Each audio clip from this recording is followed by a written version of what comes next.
Hi everyone! We got some Dragon Age 4 news. I was one of the clown army. A week ago I tweeted that I noticed EA was going to be at Gamescom, and I said, Dragon Age fans, it's time to get our clown makeup back on. But I actually didn't expect anything. Legitimately, I was just I just find it kind of funny how we all get hyped up for these events. So I genuinely didn't expect anything, and I went to sleep last night because Gamescom was starting at 3 a.m. my time because I live in Japan. And I woke up this morning at 7 a.m. and lo and behold, we had got something. I had a few of you really helpfully tag me on Twitter, so that got me all excited. And then I had to watch the 4-minute trailer while I was brushing my teeth for work, which is kind of strange. And then I had to spend I just got back from work, and I had to spend the entire day buzzing on this news, and I've been trying to keep in contact with everyone on Twitter sort of in between teaching, because this is so exciting. And I think, it's not a cinematic trailer, but I don't think anyone was expecting one, because we kind of know this game isn't going to drop before 2022, so it'd be unrealistic expectations, I think, to expect a cinematic trailer before next year. I think some of us are thinking maybe December around the Game Awards, because we got the Dreadwolf Rises teaser trailer at the Game Awards, so there's precedent for Dragon Age news at Game Awards, but we'll see what happens. But anyway, today's news is we've got a whole lot of concept art, and we had some devs talking to us about the amazing stories they're creating and the characters they're building, and the worlds they're designing. So I thought today what I would do as an initial reaction to what we've seen is just my layperson reviews on the things we've seen in the trailer. Now, I've looked at my World of Thedas books, and I've looked at my Inquisition art book, just to see if there's anything in those that can give us some clues about what we're looking at. But in terms of lore knowledge, I'm not very good at lore because my memory is awful. So I guess there are two caveats to this video. Number one, there are definitely better YouTube creators covering the lore. I can't do it the service, so definitely go and find those. Number two, I'm sorry if I get any of the lore wrong. I don't intend to. Sometimes I just forget bits of it, especially things like names. But I will do my best. This is why it's more of a layperson review. So I've been talking for a long time and not showing you a damn thing. So let's get into it. When I first saw this, I decided immediately it was not Elysian and it was not Ferelden. I think most of us have accepted that we're probably going to either Tevinter or Rivain or Antiva. Some people might say Parvolan or Saharon, but definitely the first three are good contenders. So when I saw this first one, I initially thought Tevinter, but actually when I looked in my World of Thedas book, it kind of reminds me of this illustration of Rivain. It's not exactly the same, but it is probably a closer match than the illustrations they've got in there for Tevinter. So I wonder if we're looking at Rivain in this shot. I think these two shots that I'm showing now, they're taken from later on in the trailer, but I think they are the same place. So either Rivain or Antiva. I'm settling on Rivain for now, but I expect I will be wrong and they will be Antiva. But just for ease, I think these are all the same place. I found this one a little more difficult to place. I couldn't find anywhere in the books that really resembled this. It kind of looks like the blood magic reference door that they've got for Tevinter, but it's not a spot-on match. I'm also interested to know what these beams of light are on the left and right. This kind of gives me, reminds me of Destiny actually, which is interesting in this kind of fantasy setting. But yeah, I'm not sure what this is. The only other thing it could be perhaps is a Taig, like a large entrance to the deep roads. So I guess I'm going to say it's that for now, but I'm really not sure. When I first saw this image, I initially thought that we were looking at Isabella with Dorian and then 2 other characters in the background, one of which looks like he might be a skeleton, and one looks like a woman with maybe ginger hair. But now that I think about it a bit more and look a bit carefully, the male character at the bottom looks like he's in the Antivan Crow outfit, and I don't think there would be a reason for Dorian to wear that. So I think it's just coincidence that they're sporting a similarly awesome mustache, and actually this is an Antivan Crow. The other 2 characters remain anonymous. I have seen people suggest that the woman with the slightly ginger hair could be Scout Harding. However, I quite like the idea of it being Francesca Invidus from the comic book Blue Wraith. She's got ginger hair. I think she would be in the right place at the right time. And what's particularly exciting is that if it's her, she's currently with Fenris.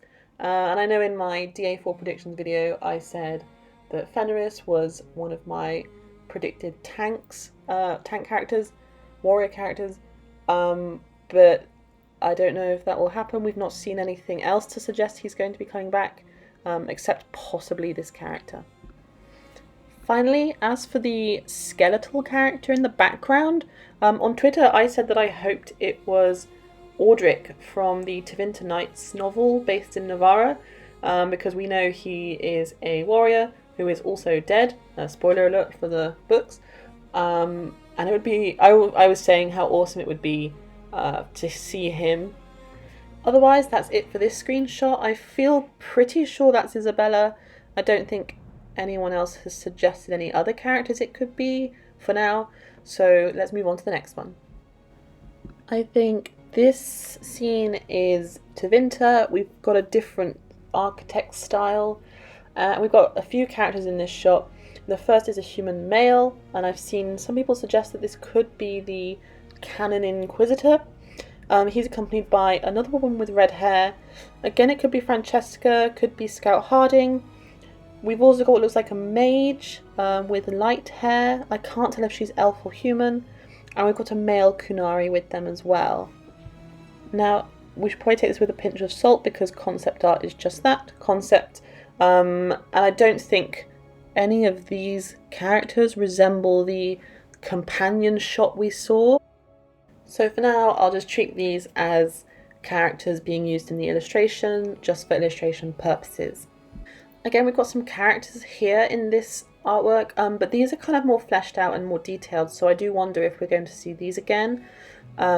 Particularly, favourites of mine include the Kunari on the far right, who's wielding dual daggers.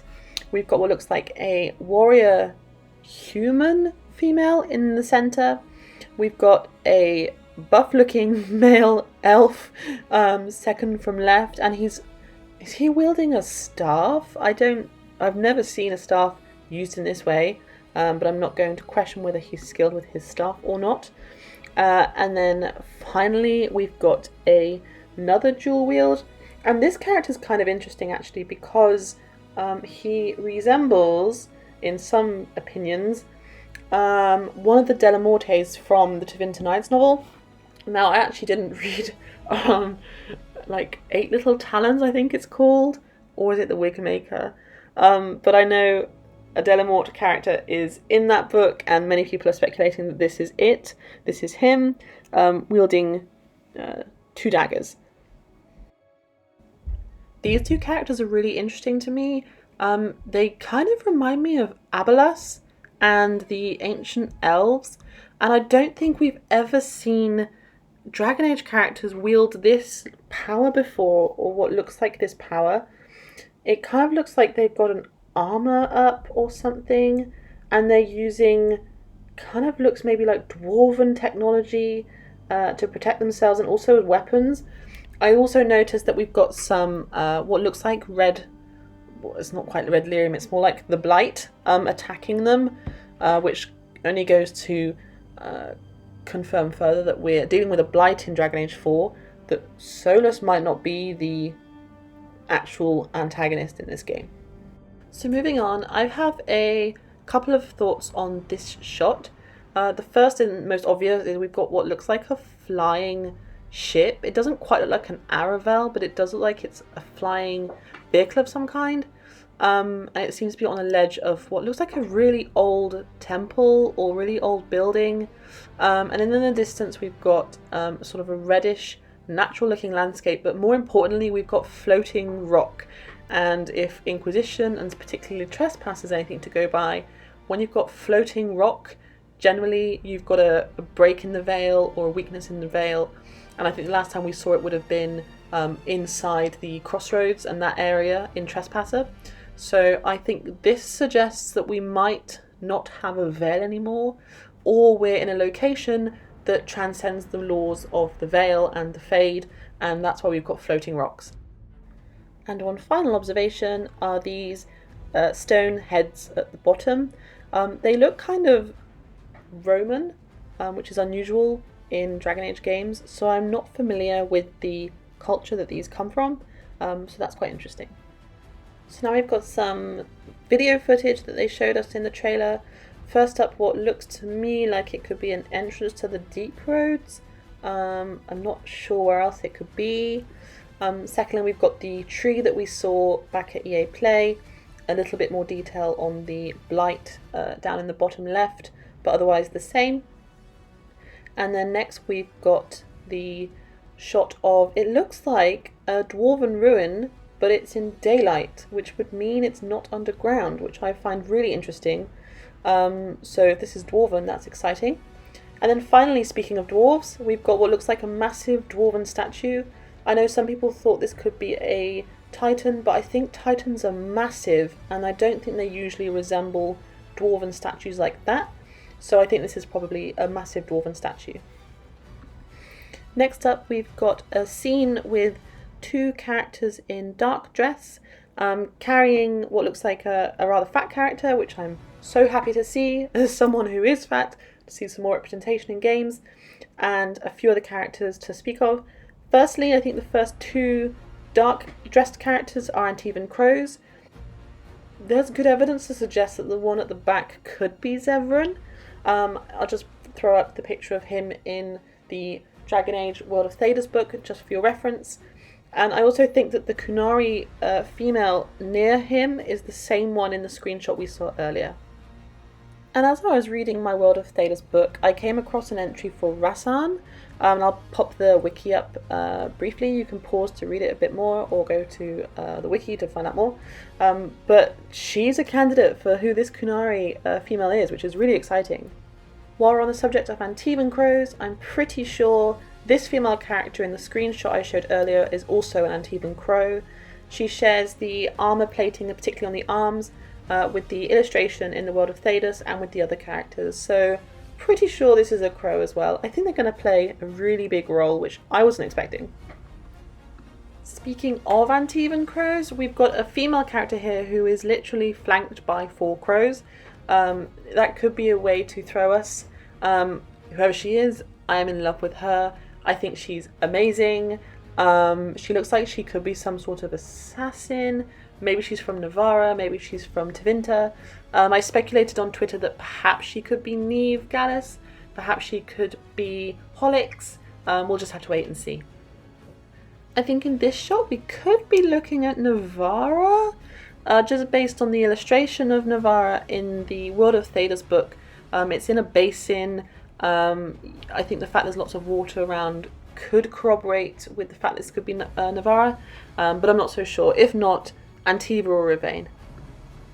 Moving forward, we've got a selection of screenshots. We've got what looks like maybe a Tevinter Magister or a crow fighting a massive dude. We've got what looks like Tevinter again. We've got snakes on the columns and what looks like Magisters. We've got a knight that isn't a Grey Warden and what looks like a dragon breathing fire at some innocent young women and him protecting them. Moving on, we've got some Solus. So I'm not even a Solus fan, but I have to say he looks really cool in this concept art. He's swapped out his apostate hobo robes and he's now got what looks distinctly Tevinter. He is with a wolf, is not a wolf, which is interesting, and he's still with his Dreadwolf necklace, and it looks like blue lyrium or his spirit maybe is coming out of him. Then we've got some headshots of what he could look like in the next engine, which is quite different to how he looked in Inquisition, but we have to remember there's going to be nearly 10 years between the two games. Moving forward, we got to see some video clips of the game in development, and it gave us a really nice flavour of what this game could look like once it's released. Some great looking physics and some great looking light effects. So these, although they're not complete, do make me really excited for the end product. And while I'm no expert, this is definitely further into development than I thought. If they're targeting a 2022 release, this looks like they're pretty far into development, so I think they'll probably hit that timing just fine, even with coronavirus trying to ruin everyone's day. Then we got to see some pretty hideous looking sea monsters, lots of tentacles. We've not really had sea monsters before that I can recall, so this sort of Leviathan Hormac looking thing is really exciting. Moving on, we've got a Darkspawn with a lyrium imbued weapon, which is a concern. We've got a snowy mountainous path that kind of reminds me of the Temple of Sacred Ashes. Then we see a Titan's face up close and it looks alive, which is insanely exciting. We see a quick glimpse of the snowy scene we saw earlier, which I think resembles the frozen areas that we see in Inquisition. This was taken from the Inquisition art book. Finally, we see into that dwarven ruin again from a different angle. And then we've got this really interesting shot of what looks like it reminded me of the Conclave actually, with all the banners with different flags and heraldry up top. We've got a lone warrior, perhaps a warden in the centre, and then we can see on the outside where there's a kind of balcony, looks like the veil has come down. It's a massive green explosion. So I wonder if we're watching the events of early DA4 when the veil comes down, as I think it will come down, from the perspective of perhaps a warden at Weishaupt. Finally, we've got a picture of what I'm pretty sure is Navarra. I'm thinking that poor dragon down at the bottom. This to me is almost definitely Navarra. Does it mean we're going to Navarra in the game? I don't know. Concept art, works in funny ways. Sometimes it's just that, a concept. I didn't have Navarra on my list necessarily, but it would be really exciting to go. And then finally we've got this, what I think he could be a Lord of Fortune. He looks like a kind of a pirate. Interestingly, it looks like he's got a Kunari dreadnought or something behind him, which would call back to the comic books perhaps. But yeah, if he's a Lord of Fortune, that makes sense, because I think we're probably going to Antiva and Ravain in Dragon Age 4, which is surprising, I think, for some of us. For others, not so surprising. So that's all the screenshots. I think there was so many in that trailer. We got so much. The difficulty is that a lot of it was concept art, so we have to accept that not everything we see is going to be in the final game. And even the stuff we have seen, like gameplay footage or clips of animations and physics in the engine, that can all change as well. There are big changes to Inquisition between the gameplay trailer and official release. So take everything you've seen with a pinch of salt, just enjoy the hype, enjoy the art, because it is beautiful art, whether it gets used in the game or not. And one final thing, if you go to dragonage.com, you can sign up for email alerts there, which is really exciting. It's quite unusual to offer email alerts for a game that's not due out for 2 years, which makes me wonder what they've got up their sleeve. Interestingly, the background of that website, which I'll pop a highly exposed version up of now, looks like the blight is in full swing. We are in a blight, people. I wonder if perhaps we've got 2 blights going on, maybe the 6th and 7th at the same time. That would make, I think, lore sense from a veil coming down perspective. But anyway, it'll be really interesting to see. I'm sorry this video was a little bit rushed. A couple of reasons for that. Firstly, I wanted to keep it under like an hour because I tend to rattle on. Number 2, it's getting late for me. I've only got iMovie and a really cheap MacBook Air, and neither of them work very well for this purpose, which is why I don't make very many videos actually. So I'm very sorry that this was kind of rushed. However, come and find me on Twitter. Let's talk about it. I could tweet all day long about this. I'm so hype. I'm a huge Dragon Age fan. I've loved joining the fandom. The community, in my personal experience so far, has been really positive, and I really feel like I've got an excellent Dragon Age family around me. So that's all from me. Thank you very, very, very much for watching, and I'll see you in the next one. Take care.